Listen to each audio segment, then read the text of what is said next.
بیوی کے سر پر مہندی لگا کر جمع کرنے سے بیوی 3 دن میں فوراً حاملہ ہو جاتی ہے۔ بیوی کے پاؤں پر مہندی لگا کر جمع کرنے سے بیٹے زیادہ پیدا ہوتے ہیں۔ کالی مہندی بیوی کو لگا کر جمع کرنے سے بیوی بہت جلد بیٹی کو جنم دیتی ہے۔ نہانے کے دوران بیوی کو جمع کرنے سے بیوی کا حسن ہمیشہ برقرار رہتا ہے۔ خالی پیٹ بیوی کے ساتھ جمع کرنے سے میاں بیوی پر بڑھاپا نہیں آتا ہے۔ جس گھر میں چمگادڑ ڈیرا لگا لیتے ہیں اس گھر کا رزق تنگ اور غربت آ جاتی ہے۔ جس گھر میں بیری کا درخت ہوتا ہے اس گھر میں آسیب اور جنات آ جاتے ہیں۔ جس گھر میں پیپل کا درخت ہوتا ہے اس گھر میں جنات آنے سے ڈرتے ہیں۔ بار بار گھر کی چیزیں گر کر ٹوٹ رہی ہوں تو سمجھ جاؤ گھر میں کسی نے جادو کیا ہوا ہے۔ جس گھر میں مکڑی کے جالے ہوتے ہیں اس گھر میں لڑائیاں زیادہ ہوتی ہیں۔ جس گھر میں بڑا گوشت زیادہ کھایا جاتا ہے اس گھر کے لوگ بہادر مضبوط ہوتے ہیں۔ جس گھر میں کپڑے سیے جاتے ہیں اس گھر میں کبھی بھی تنگی نہیں آتی ہے۔ جس گھر میں بلیاں پالی جاتی ہیں ایسے گھر کے لوگ نرم دل ہوتے ہیں۔ جس گھر میں ابلے ہوئے چاول زیادہ پکائے جاتے ہیں وہاں رئیسی جلد آتی ہے۔ جس گھر میں اونٹنی پالی جاتی ہے اس گھر میں ہمیشہ برکت اور رحمت رہتی ہے۔ جس گھر کی اونٹنی حاملہ ہو جاتی ہے وہاں سے 40 دن کے لیے غربت ہٹا دی جاتی ہے۔ اس گھر میں ہمیشہ خوشیاں رہتی ہیں جہاں زیادہ بچے دینے والی عورت رہتی ہے۔ جو افراد پاؤں پر مہندی لگا کر رات کو سوتے ہیں ان افراد پر بڑھاپا دیر سے آتا ہے۔ جو بوڑھے لوگ اور روز نہاتے ہیں ایسے لوگوں کی جوانی واپس آنا شروع ہو جاتی ہے۔ کالی بکری کا دودھ پینے سے انسان کو زندگی بھر لکوہ یا پھر ہارٹ اٹیک نہیں ہوتا ہے۔ سونے کے دوران عورت کو جمع کرنے سے عورت مرد کو پورا مطمئن کر دیتی ہے۔ جس گھر کا پانی نمکین ہوتا ہے ایسے گھر میں خوشیاں کم اور بے چینی زیادہ رہتی ہے۔ جس گھر میں آم کا درخت ہوتا ہے ایسے گھر میں رشتے آنے کی تعداد زیادہ ہوتی ہے۔ اپنی موت کو ہر دم یاد رکھو گے تو لالچ اور حرص سے چھٹکارا مل جائے گا۔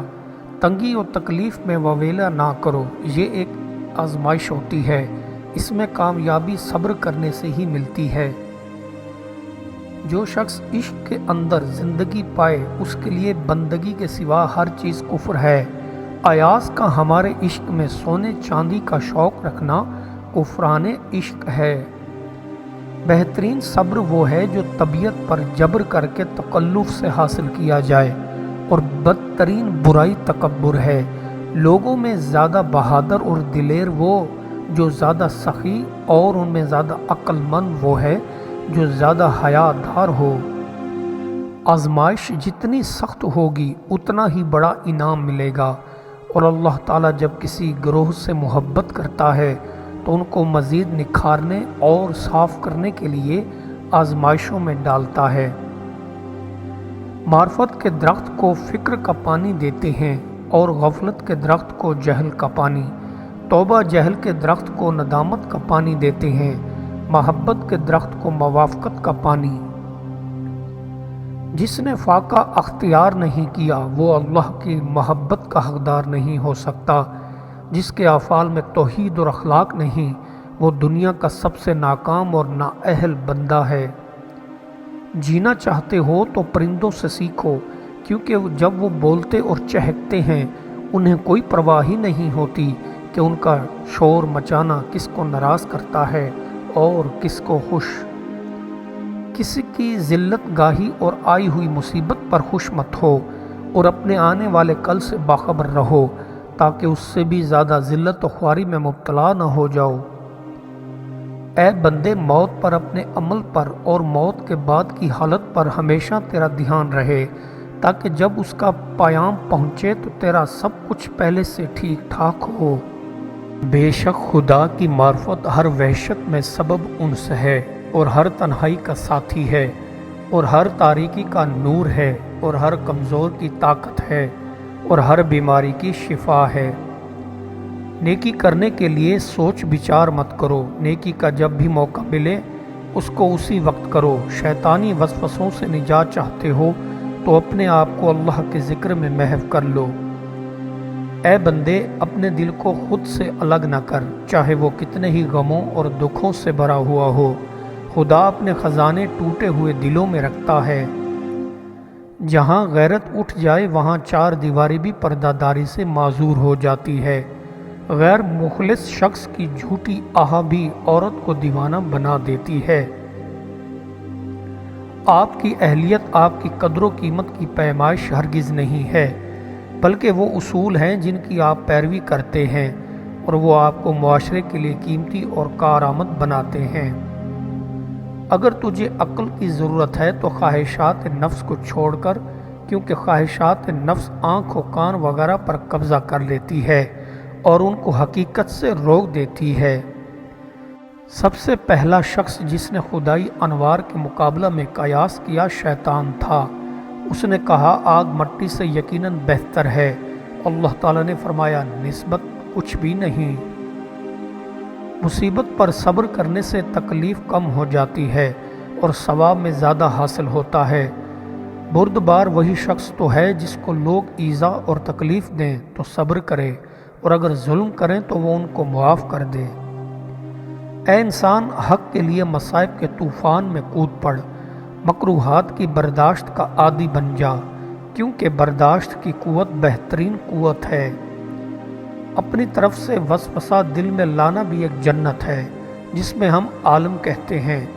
وہ صفائی دل کا مطالعہ ہی ہے، اور جنہیں ہم اشیاء سمجھتے ہیں وہ ستر نگاہ ہے۔ اگر عقل کے ساتھ تھوڑا علم بھی ہو تو اس سے بڑھ کر کوئی چیز نہیں۔ دولت سے اکثر دل اور دماغ پر سیاہی چھا جاتی ہے، لیکن علم سے دماغ جلا پاتے ہیں۔ تقوی اختیار کرو کہ یہی تمہاری نجات کا ضامن ہے۔ میٹھی زبان سے نیکی سکھاؤ، اگر سخت سختی سے کام لوگے تو لوگ تم سے دور بھاگیں گے۔ اپنی زندگی کا یہ اصول بنائیں کہ کبھی افسوس نہ کریں اور کبھی پیچھے مڑ کر نہیں دیکھیں۔ یہی سوچ تمہیں ایک دن کامیاب ہو کر کھڑا کر دے گی۔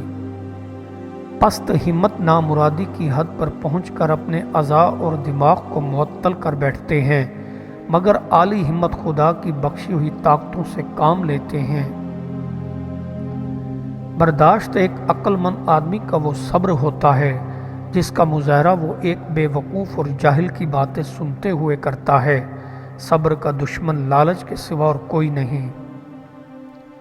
جس وقت ملک الموت دل کی رگ کو چھوتے ہیں تو اس وقت لوگوں کو پہچاننا موقوف ہو جاتا ہے، زبان بند ہو جاتی ہے، اور آدمی کی دنیا کی سب سے چیزوں کو بھول جاتا ہے۔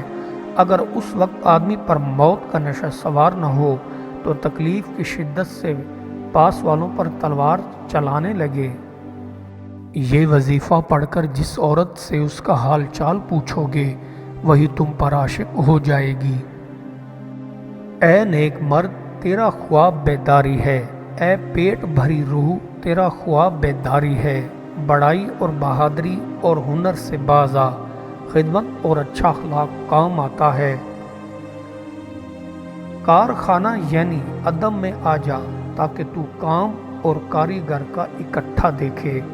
کارخانہ چونکہ کھلے طور دیکھنے کی جگہ ہے، پس کارخانہ کے باہر پوشیدگی ہے۔ اس عارف کی صحبت حرام ہے جس کی نگاہ میں ذرا برابر بھی عورت کے حسن کا خیال پیدا ہو جائے۔ عارف وہی ہے جو رہبر ہو، رہو نہ بنے۔ بد آدمی بدی نہ کرے تب بھی بد ہے، نیک آدمی نیکی نہ کرے تب بھی بد ہے۔ ہم بڑے فخر کے ساتھ اسلام کا پرچار کرتے ہیں، لیکن ہمیں اس بات کا بھی خوف رہتا ہے کہ ہم پر بنیادی پرستی کا الزام نہ آئے۔ غم بھی اللہ کا بھیجا ہوا مہمان ہوتا ہے۔ اگر اس کے ساتھ اچھا معاملہ کیا گیا ہو اور اسے صبر سے برداشت کیا ہو تو وہ اس شاہ کے دربار میں جا کر تعریف کرے گا تو انعام کا حقدار ٹھہرے گا۔ اے پیش قدمی سے تھک جانے والے گھوڑوں، حق تعالیٰ نے فرمایا کہہ دو چلے آؤ، پس تم پیش قدمی سے جی نہ چراؤ، ہمت کرو اور آگے بڑھو۔ کسی کی ذلت گاہی اور آئی ہوئی مصیبت پر خوش مت ہو، اور اپنے آنے والے کل سے باخبر رہو تاکہ اس سے بھی زیادہ ذلت خواری اٹھانی نہ پڑے۔ اے لالچی، میرے افلاس کی بات آسمان نے سن لی، پھوٹے کان سے تو نے نہ سنی۔ تیرے افلاس کا ڈھنڈورا 7ویں آسمان تک پہنچ گیا اور تو نے نہ سنا۔